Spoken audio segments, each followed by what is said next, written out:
Yo, so diary.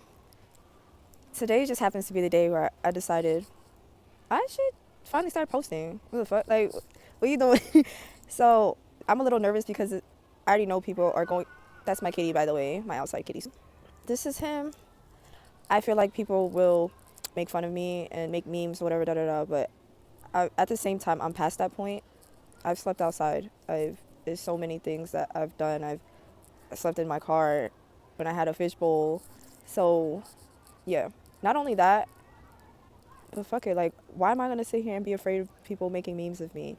I've posted so many times on my social media, cringy stuff, just to get myself out there and get accustomed to being seen, being visible. I've gotten myself to this point of unmasking and accepting myself for who I really am. I love myself so much, so I'm just like, fuck it. I know these memes gonna come out, all this, whatever, whatever, but it is what it is. And so with this journey of going home, so far I've learned, aside from me being home, creating the communities along the way, like the people you meet along the way, it's me coming online back to who I really am, unmasking and really just being who I am, despite what other people say, even accepting my conditions and having to recover from certain sicknesses. But it's cool. I'm gonna get rid of it. I'm not gonna just stay with it forever because in my mind, my reality, no, I don't like being restricted. One thing about me, if I'm being restricted, I'm gonna cultivate a way to get out of that restriction somehow, some way. I want to be happy with how I'm living my life. I've been in situations I had to wear the same clothes multiple times in a row. So what I'm getting at is with everything that I've gone through to up until this point and moving forward, what is there to be embarrassed about? And I'm not asking so that I can get an answer. I'm not asking. I'm not asking so I can get an answer. I'm just saying like I'm good. Like I don't need to have this illusion of embarrassment. People are gonna perceive you however they perceive you, and it is what it is. As long as I'm happy and I accept myself with everything that I come with, I'm cool. I'm cool with that.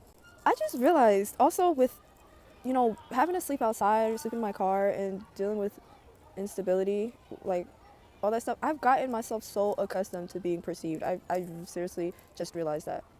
Because I even be doing yoga outside. I'm not even going to hold you. I'd be like, who cares if people see me? Fuck it, like whatever. You know how people get cringed out after doing a TikTok? They're like, oh, people are coming. I don't even care. I only care when people are coming because I don't want them in the video. I don't want you in my video. No. I usually put on gloves before petting him because, he's been outside and stuff like that. And he has a lot of cuts. He be getting torn up. I don't know where the hell he goes.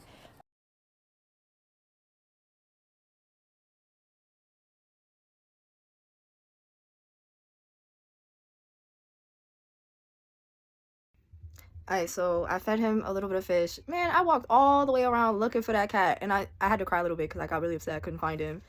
And I was just like, damn, I just went inside to make a little bit of food for you, and you over here disappearing. Anyway, I really want to get him. It's just I don't have my own place right now, and I seriously don't have the funds. I don't got it. I do everything I can to make magic happen.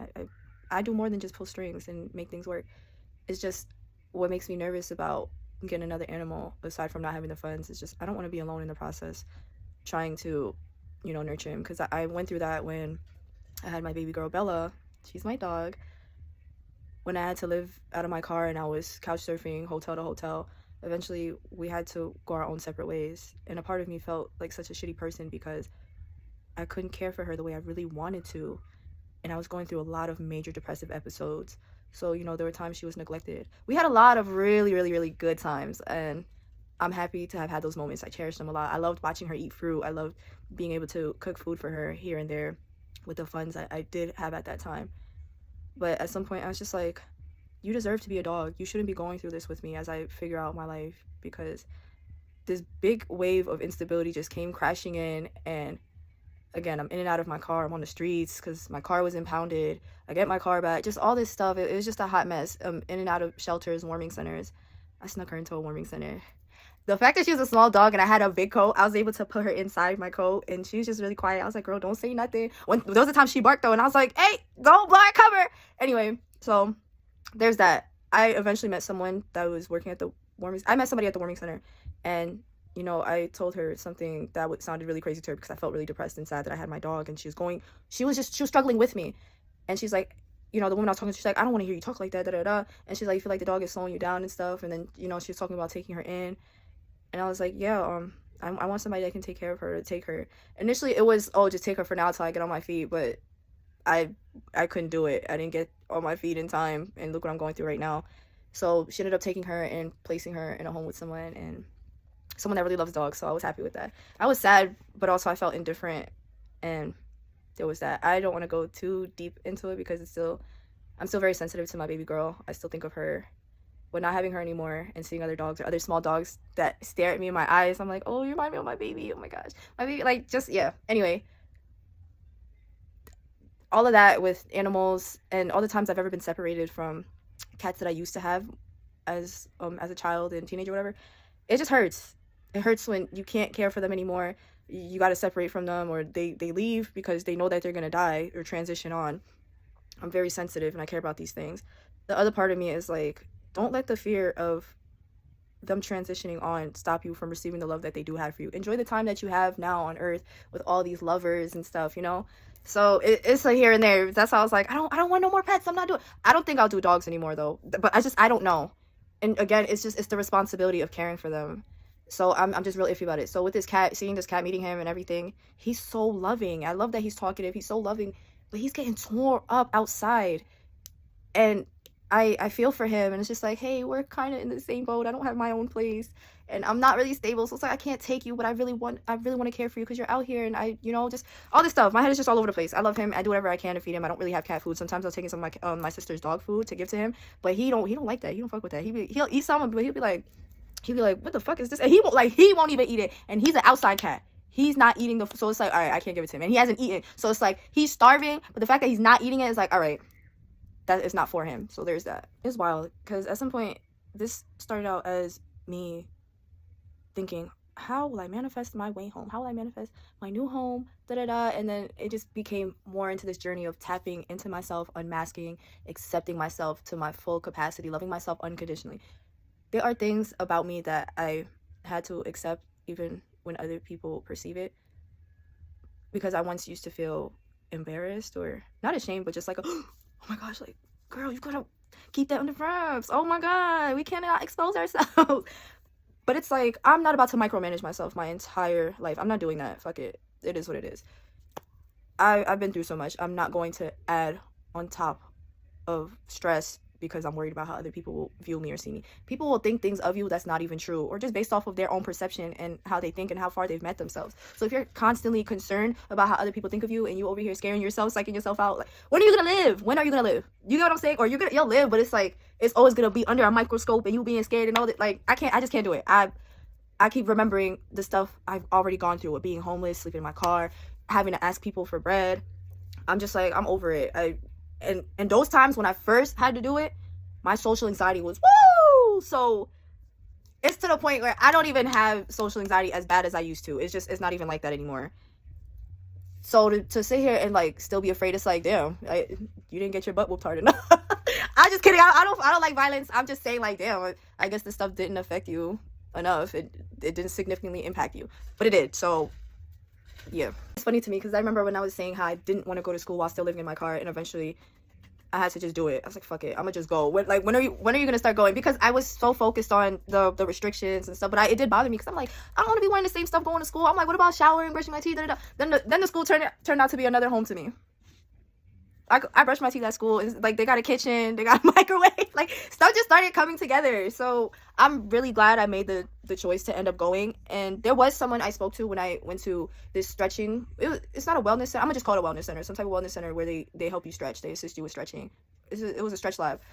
I met some amazing young girl there, and she was just telling me, she's like, don't let certain things stop you. You are in the best position right now to make things happen. Don't always be like, oh well, because she said something along the lines of, when is it gonna get done if you're always saying that you're waiting until this and that? There's been so many freaking times where I would just be thinking to myself, man, I want to go home. I want to just be home already. I want my privacy. I don't want to be outside. I'm tired of being in people's face. I'm tired of people being in my face. Da, da, da. But then another aspect of me would be like, exactly, you wouldn't have met the people that you know now. You wouldn't have came across certain paths, all this other stuff. I wouldn't have tapped into certain versions of myself had I had already just been home and skipped all these other things. There are things in the journey that you need to discover. So it just got me having mixed feelings, because with my whole situation, my circumstances, I've even gotten to the point where I'm comfortable talking more. I'm talking out loud. I could talk on a mic. I'm still practicing and, really developing this part of myself, but I'm comfortable talking to myself in public. because I just do. I talk to myself. That if you don't talk to yourself, that's, to me, that's weird. You spend so much time with yourself. You are the person that you will be with more than anybody in the entire world, and you don't talk to yourself. Anyway, so it's just so many things where I'm able to do now. I'm comfortable with it. I'm comfortable being in my own body, despite my conditions that sometimes I feel detached from my body. Because yes, I'm sick. I am. I'm doing everything I can to take care of myself and fully heal. I'm okay with that. I'm even proud of myself for finally accepting my condition for what it is. I don't want to be victimized. I don't want to be called a victim. I don't want to be called sick or fragile. So I did so much in my power to keep it private, and I was really good at it. So, and just masking it. I became really, really good at masking things that I was going through. Yeah, so I got to a point where I just accepted it, and I'm moving forward from that. I don't even want to be called disabled. So it's a lot of like, it's a huge mental battle, an internal battle for me, because I've been, going to the doctors and going for different things and considering with my situation to go on disability because I really can use the help. But it's like, oh, I have to admit to being disabled. I call it temporarily disabled. I really don't want to just be called disabled and accept that for my entire life. No. Anyway, where was I going with this? I was saying it's an internal battle because it's like, one part of me is like, no, I'm not this, I'm not that. But then I have to be like, yeah, so I am this and that. I'm not going to specifically say what it is because I don't want to right now. And it's just, I don't want to accept that as my reality. That's pretty much what it is for me. Other than that, as long as me, myself, and I are all on the same page on what we want, I'm okay with it. And where we're headed, I'm okay with it. So with finances, my money has been on and off a lot, just glitching. I'd have long periods of time where I had no funds coming in. It's very inconsistent. Or I had a period of I have funds and yada, yada, yada, whatever. So for me, in my case, some people are like, girl, why don't you just get a job and just do this and that? And it's, again, because I was masking certain things, it's like, I can't. I really can't. These systems are not designed for someone like me. I cannot do it. So sometimes when I look back when I was able to have a job, like in my teenage years, sometimes I wonder, how the hell did I make it that far? I can't do the rigid systems, and it's just harsh physical labor. I seriously can't do it. I used to be able to work multiple jobs and everything, but where I'm at now with my condition, because I will say it did get worse over time,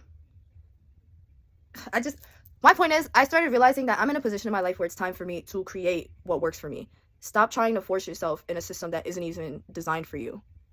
So a lot of things that's been getting ripped out of my life, pulled out of my life, taken away from me, it wasn't necessarily punishment, but it feels like a higher aspect of myself, a higher power trying to show me, look, I'm placing you here so that you can tap into this version of yourself and start creating, unmask, clear all that stuff that doesn't serve you, and produce and create, cultivate, okay? Because yes, because I've been in many places where I've seen people struggling. So I've seen both sides. Like, for example, going into warming centers and shelters, seeing the type of struggles and mental illnesses that people have that are going through in there, and then being on the flip side of it, seeing the case managers, the social workers being oversaturated with all the work and being screamed and yelled at by people that need the help and are just not mentally there, or they're not okay. They really need the help, but they don't have that empathy or patience. So it's like everybody's like mad at each other and there's no middle ground. So I'm seeing both of it because I also have my own mental concerns and needs, but I also have this awareness, and I see what the workers are going through. So I know I was placed in that position to somehow, some way create something that prevents the increase of homelessness and mental health being neglected and people being overworked and burnt out. I have that awareness and that capacity, but I also need my help. So it's like, I have to be able to cultivate that. I was placed in these positions to see both sides and experience both sides, blah, blah, blah, whatever. Aside from me just being a sweetheart, it's also easier for me to have compassion.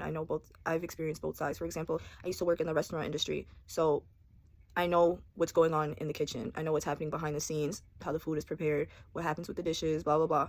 But I've also been a client, a customer. So I know that side of, I'm waiting for the food, what is taking so long, blah, blah, blah. So I get it. With having that knowledge and experience, it's easier to develop a deeper interpersonal level of hospitality. I get how the clients feel, or the customers. So, approaching them and talking to them, hey, your food's gonna be ready, da da da, and not just only talking about the food, but having a conversation with them so they're not, still focused on the food and they're so hungry. At least if they're having a conversation with you, laughing, ha ha, he, they're not thinking about it. And by the time the food comes out, oh, hey, the food's out! you got me laughing, and I'm thirsty, I'm hungry, oh, my food is out, oh my gosh, you was amazing, what's your name? I'm gonna remember you. So it's like I get that, being able to set the tone and have a whole smooth operation, a whole flow, because you get both sides instead of only knowing one side and be like, why can't they wait for the food? Like, oh my gosh, like I can't stand customers, or being the customer, oh, it's taking them so long, do they not understand we're hungry? So it's like I get both sides. I get you and I get you. We're gonna work something out, okay? Don't worry. So having such a soft side, to me, a soft, sensitive side, it does get overwhelming, and experiencing that, I had to learn how to cultivate outlets for myself. There are times where it gets so overwhelming. Like, I've picked my skin to the point it's raw. Like, I put a star patch. It's so rad to put a star patch just to stop from picking at my skin, because I was breaking out at some point and I was just like, I just want to go, but anyway, it's a lot. And again, this is how I'm able to, not to say I need to go through pain and suffering, but there were certain experiences I did have to endure to understand things from a deeper interpersonal level, having more compassion and patience for others, for other people. And that doesn't mean that I will condone disrespect and accept it or be so lenient because I understand. No, we're not doing that. I will have compassion for you. I can have some patience for you, but I'm not going to sit around and take disrespect and be such an understanding person because, oh, I've been through this and that and the third. I'm going to get the respect that I deserve. So when school starts up again, and when school was on, when I was going to school before the break, I would sleep in the freaking garage because I had a parking pass. So I'll sleep in the garage because I'm not able to afford the commute back and forth because I don't have funds coming in at the moment. And the only funds that I do get is strictly just for food. I can't use the card to get anything else unless it's food. Cold food at that. So with that being said, I would during the week when I'm going to school, I sleep in the garage, and then on the weekend when I'm not in school, I would come to my sister's house and just do that. And I love that we are cultivating a home. I feel at home with her. We definitely have bumped heads a lot. Like, before, there was a time I had to leave. That was before she realized that I was sick. Again, masking, so bad. Yeah, masking and just us not communicating everything. So there was that, but now here I am, and I love what our relationship is turning into, and I'm excited to see how much deeper it goes and how much healthier it becomes. Sometimes I feel some type of way when I'm not able to physically help her with things like walking her dog, because she has a pit and she's too heavy for me, and I don't want to lose the dog if there's a squirrel, because there were times I've walked her before and she dropped me on the floor. I'm not gonna lie, I was running with her and just she saw a squirrel, so that combination was horrible, and that triggered me. So it's like if she sees a squirrel or something, she's tugging and pulling, and it's like, you're a big dog, I can't hold on to you. And then again, with how my body is feeling with my condition, sometimes I just can't do all that. So there's that. And also, for me, the way I do my best to compensate is helping her from the spiritual aspect with what I know and providing insight and trying to help her balance out her spiritual side as she dives into her spiritual journey. I'm still learning too, but also I'm always going to be a student and a teacher. That's just going to be me. I'm going to be certified in yoga at some point.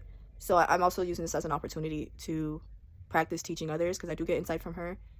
And I don't know how she sees it, because I'm not asking her like, oh, so how is this and that. She'll just tell me, like, if I get her tight about something, and then I'm like, all right, so, moving forward, I won't talk to her like this, or just how I'll talk to her. So it helps. I like how we're helping each other. And also with my situation, the whole circumstance, I'm starting to see, I get these visions and ideas, having a bartering system, cultivating a community. So going through what I'm going through, I'm seeing how to transmute it. It's not meant for me to just sit in it and just struggle forever or feel like I'm being punished and be woe is me. It's to transmute it and use what you learned. Yes, there are times I get stuck and I'm like, what am I supposed to do? Oh my gosh, I don't know what's next. I'm tired of this shit, and I really be mad. There are times where I'm in the car just like just beating up the seat, and I'm yelling and I'm crying and I'm just mad as fuck at the world, or when I'm taking my walks. Did I stomp on the floor? It really depends. I've had tantrums sometimes because I'm just like, I'm so tired of this. I just want to go the fuck home. I want my privacy. And then there are things that I learn, or I have clarity, and I'm like, oh, if I was home, I wouldn't have been outside learning this and that. It really is I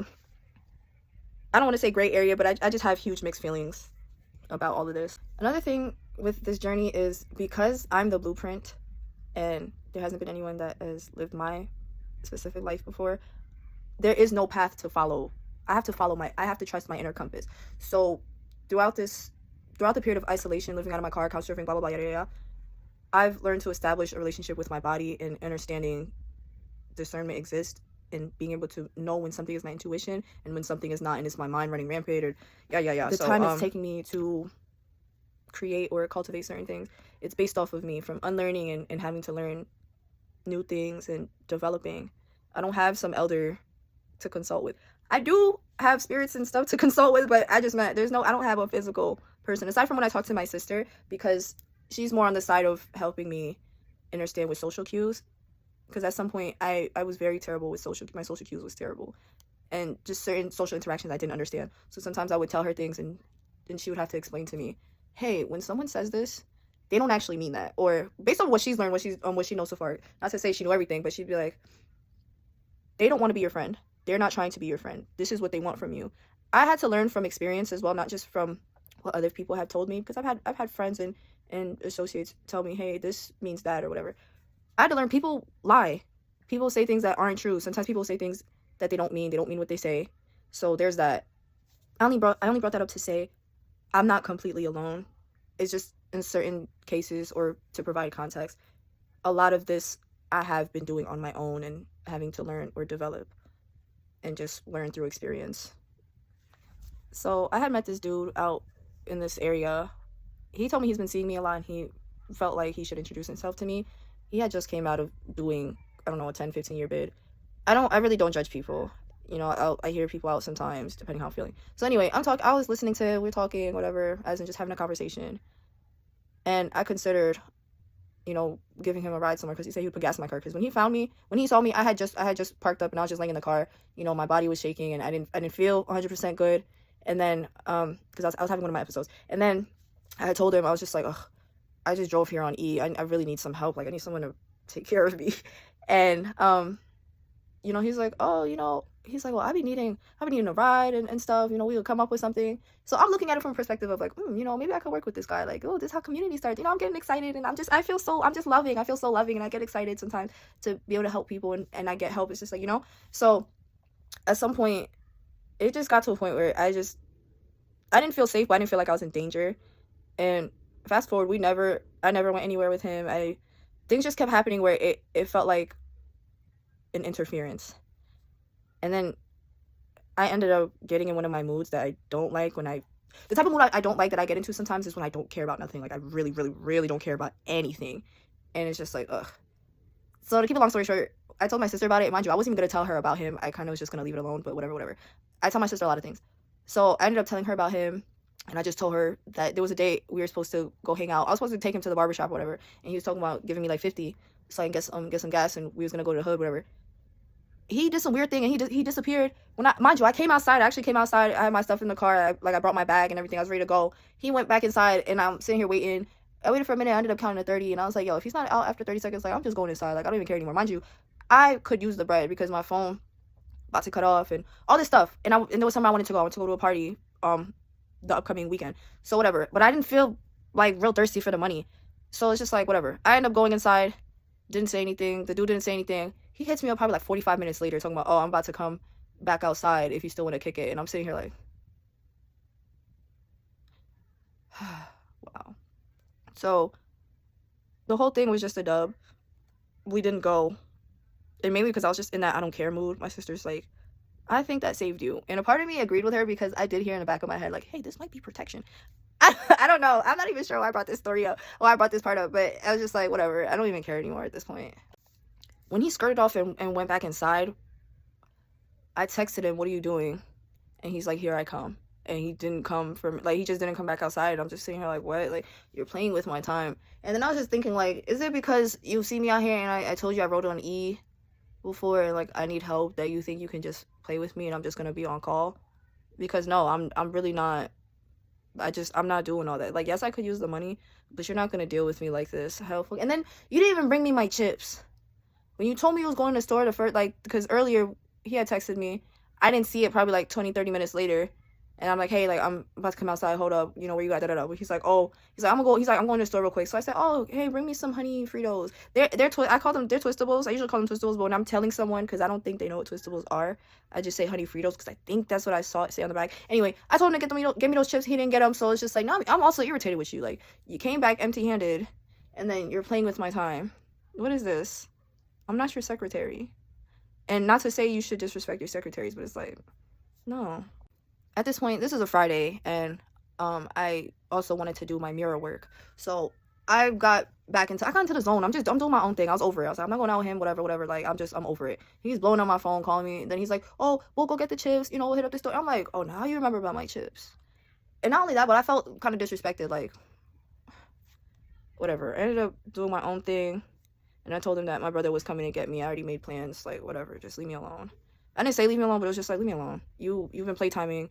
I don't like when people, it's too much talking about stuff we could have done or we're going to do, and it never gets done. It's just talking. Like, no, I'm not going to keep talking to you and nothing happens. And not only that, but my sister did prove a point to me, not prove a point, but plant a seed that I really should let sprout. Because she's just telling me, she's like, be careful when you're talking to these hood niggas and stuff like that. You know, they don't really have much, they don't have nothing to offer you and stuff. And yes, I told her, like, I'm willing to take certain types of risks and stuff, but she, in that sense, I was like, I should leave this stuff alone. I don't want to get into, like, big ass trouble. I don't need to get arrested. I already got, it's not funny. Like, it's really not funny. I've been arrested before, and yes, I didn't do too much time in jail, but I felt like I was in there way too long because I really considered jumping off the top of the stairs, and that's a whole other story. So these little moments of reflection for me, because just talking to this guy, because we had several conversations, or just called conversations on more than one occasion. You know, I'd have reflections, ask myself, like, is this out of desperation? Is this opportunity? Whatever. This could be opportunity where you get some money and, you know, you can pay your phone or do this and that. But at the same time, I don't ever want to look at someone as my savior or this is an opportunity to save me and change my life. No, I'm source. But I'm also willing to have an open mind, because I get it. Sometimes you have to talk to different people. You shouldn't only, you know, stay closed-minded or so tunnel vision on a certain type of people to only speak to or socialize with. So there's that. Not only that, though, aside from that, I was thinking about the risk of even dealing with him because, again, I have my own situations and the places he wants to go and whatever. I don't want to get in trouble. I didn't want to get into any type of trouble because, again, I don't know him. I don't know him. We don't really know each other like that. My sister did point something out, like, you know, this is a man. What are you going to do if, you know, people pull up to the car and he runs out, or, you know, something happens or he grabs you? Like, what are you going to do about that? And I was like, you know, she's thinking about it. I was like, yo, she's right. And she's like, you can't be alone with this guy. You don't know him. And just, I was like, you know, like, it's not even like, you know, someone the same size as me. And that was another thing, you know, so I was thinking about stuff like that as well. She really was just concerned about my safety, and it did make me think a lot more. I usually try not to be judgmental or be too much in a what if loop, but I do agree with considering stuff like that. What I was getting at with having these types of reflections is also, I feel like it's another trap, and not necessarily him setting me up, but when people are struggling and they live in the hood and they get desperate, they end up doing stuff that could be against the law or somehow gets them arrested. And it's like, some people aren't necessarily intentionally trying to break the law, but in terms of survival mode, they do things that cause them to break the law or get in trouble with the law, and then they get arrested, and it's just like, they was just trying to survive. And I had to look at myself and think, you could be taking a huge risk and end up getting arrested. You can end up going to jail. Is this worth it? Are you willing to take this risk and end up getting locked up? I'm just like, yo, I can't go back to jail. I'm not doing it. I just can't. It's harsh over there. You get in there, they sticking you with a needle, testing you for TB and for other stuff, and it's like, there isn't much of you consenting or not. You have to do it. You're getting fingerprinted, they're grabbing you, you gotta take off your clothes, they touching on you, all this stuff. You eat when they tell you to eat. You eat when they feed you, when they bring the food, and they feed you like once in the early AM, which is like 4 or 5 AM. And if you don't eat that, you gotta wait till way later in the day. Just all this stuff. You're sick, you're fucked. And that's what it was for me. When I was going through my anxiety and my conditions, didn't nobody give a fuck. Oh wow. I remember I needed to sit because I also can't stand too long sometimes. There's just times I really can't stand on my feet for too long. The girl was like, hey, because she wanted the chair so she can go sit and do the phone. And she's like, yo, I need the chair. Mind you, I'm on the fucking chair. I think I was shaking at that time, and I just really needed to sit and get my composure. And I told her, like, all right, just hold on, give me a second. The bitch gets mad, and she's like, what is this? Like, oh, I need the chair. You know, she's just talking like, and I think one of her friends or a roommate came out type shit, and she's talking. They're just over there rambling, talking about me, talking about. I think they thought I had, what is it? Hold on, I'm trying. What's that word? I think it starts with a P, or some type of phobia. And I'm like, I just said I needed a chair. Hold on. It's not even like I said no. I said hold on. I need to get myself together so I can get my ass up and off the chair so you can come and get it. So I don't understand what you was getting mad about. I'm not even trying to go too much in detail. It really, I just don't want to go to jail. But these are things I was thinking about. If I'm going to sit here and really be talking to niggas that could potentially put my life in danger or put me in these types of situations where I could potentially get arrested, I'm like, yo, I'm not doing this in the name of survival. I was just like, I shouldn't do this. And just, I'm feeling nervous. I'm kind of feeling nervous. Now you turning me off. I can't be nervous and around someone because now you're fucking with my nervous system. I can't fuck with you. Get away from me. So as I come out of this position of being the observer and more in a position of participating in my life, I'm taking control by making different choices. I don't want the same thing that played out for my parents to play out for my life. Yes, I've recognized that certain things are repeating, and it's up to me to make different choices and create something that works for me. Don't try to fit into systems that's not designed for you. You know, these old paradigms, these old programs, it's not for you. You're in position to cultivate something new, something different. If I have this idea in my mind of this life I really want to live, and I'm willing to endure certain experiences for me to be able to cultivate that. My mom wants me to come home, go to her house, stay with her. I stayed with her for a bit, and I just don't agree with, you know, how she lives and her lifestyle. I don't want to be there. And not only that, but when I did stay with her, my grandma was there. It's just, yeah, I don't want to get too deep into it. I couldn't do it no more, so I ended up leaving. Not only that, but my mom, she's a caretaker. She takes care of a lot of people. I know she's overwhelmed, and I really wish that she would get support. So I think of her sometimes in a sense of I really want to be able to help her. I don't want her to work her entire life, and she's worked for a huge chunk of my life, and she's still working, and she's near retirement age and stuff like that. So she takes care of my dad and stuff, and she used to take care of his mom up until she transitioned out of this world. So my dad isn't really much of someone to lean on for healthy support, and it sucks. It is what it is, though. I'm at the point where I just don't want to try and control the outcome. I'm not going to call my mom and ask her for some bread so I can pay for my phone. Like, I just don't care anymore. I'm just going to let this shit cut off. I know my mom loves me, and she'll do everything in her power to help me, because there's times she's sent me money. But I love her so much, I don't want to keep asking her, knowing that she can't support me the way I need and the way she really wants to. Sometimes certain people will never tell you no, but you have to be willing to not ask them for help, because you know that they will sacrifice themselves for you. And I'm just at that point, and ain't no shade to her, whatever. I don't want to ask her. So I'm just saying that to say, I just feel like I'm at this point where I just don't care anymore. I'm tired of trying to prevent certain things from happening or try to control everything. I'm kind of just letting things play out. I'm not even trying to whatever. I've learned so much from watching other people and taking note of things and just being on observation mode and going through experiences I didn't enjoy, unpleasurable experiences, getting so tired of it. You know, I've gotten to the point where I'm so tired of certain experiences or seeing other people struggle. It makes me, or it just triggers this spark in me and ideas, or I want to change it. My sister has been very supportive as much as she could, and I don't want to be is overbearing the word? Or just, I don't want to drain her and overwhelm her with my needs as well. And not only that, but again, I have this way that I want to live, and it's never been done before. So, you know, as I cultivate and develop this path and go through trial and error, blah, blah, blah, I just don't always expect for my family to understand. And also because we didn't go the same paths or the same route, and they have their own lives.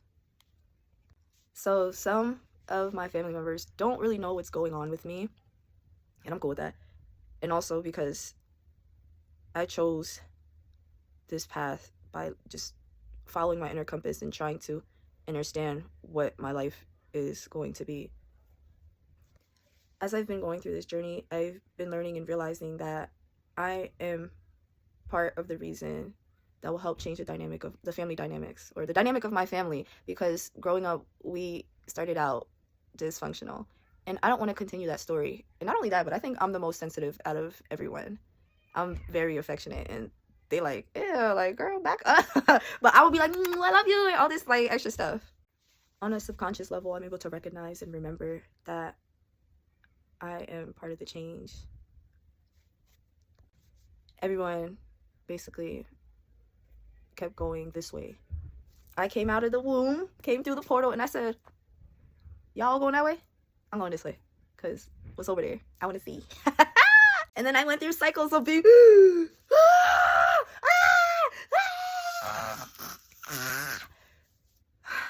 being reborn so many times, evolving, ego death, all this stuff, not understanding what the is going on? Not being able to explain anything to anyone because I don't really understand, and I had to get it. And my body telling me my intuition telling me one thing, my mind saying something else, and just like, I don't know who to talk to because y'all wasn't bold enough to do what I did. And I'm looking at the choices I made, and I'm sitting here like, oh my, what did we get into? What is going on? Oh my gosh. And then finally, after like, you know, I'm wiping the dust off from all these experiences, I had to just be like, you know what? Let me get up. Let me do this. I want it like this. You know, I got experience. You know how when they play the game and they gotta fight so many enemies and they gain more HP and the you know, all the different members in the party learned a new skill. That was me. After all the times of going through what I'm dealing with and dealt with, I came stronger, more powerful, more substance, more depth. And yes, I'm soft as well. I'm still soft, and I'm choosing. That's what I love about myself. I'm still choosing softness. I'm still choosing to be soft, and that doesn't mean I don't have different sides of me. I have many different sides, but for real though, I am choosing not to become what I went through.